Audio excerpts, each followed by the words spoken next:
Published 14:31 Eastern Daylight Saving Time, the 26th of September 2018. Updated 14:31 Eastern Daylight Saving Time, the 26th of September 2018. United Nations, AP, U.S.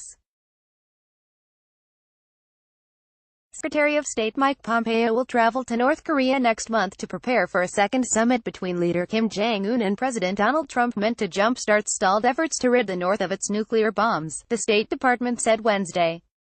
Pompeo was invited by Kim to Pyongyang, the North's capital, to make further progress on the implementation of agreements made during a June summit in Singapore between Kim and Trump and to set up another leaders' meeting, State Department spokesperson Heather Nauert said. She released a statement after Pompeo met Wednesday with North Korean Foreign Minister Ri Yong-ho at the UN General Assembly meetings in New York. Pompeo said on Twitter that his meeting with Ri was very positive. There were no other immediate details about what the diplomats discussed. Much work remains, but we will continue to move forward, Pompeo said. Also at the UN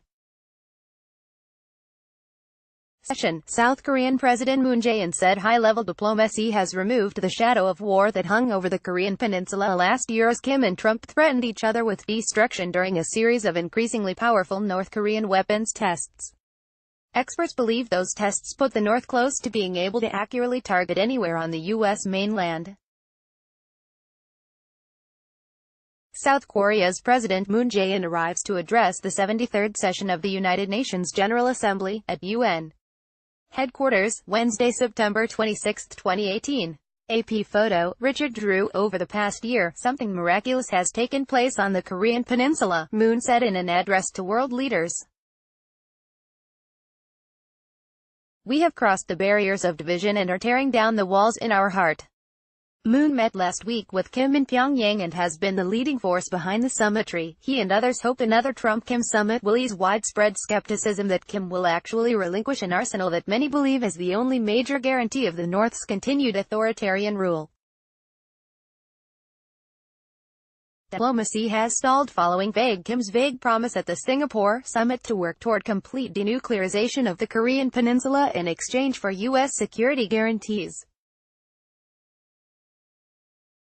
At the heart of the impasse, a North Korean demand for a declaration to formally end the Korean War before it takes any major disarmament steps. That war ended in 1953 with a ceasefire, not a peace treaty.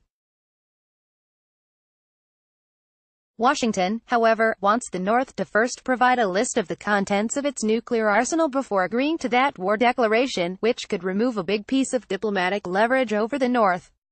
Also Wednesday, Russian Foreign Minister Sergei Lavrov warned that dismantling an Iran nuclear accord would threaten global efforts to halt North Korea's nuclear program. Lavrov and others defended the 2015 Iran deal at a UN Security Council meeting chaired by Trump about non-proliferation.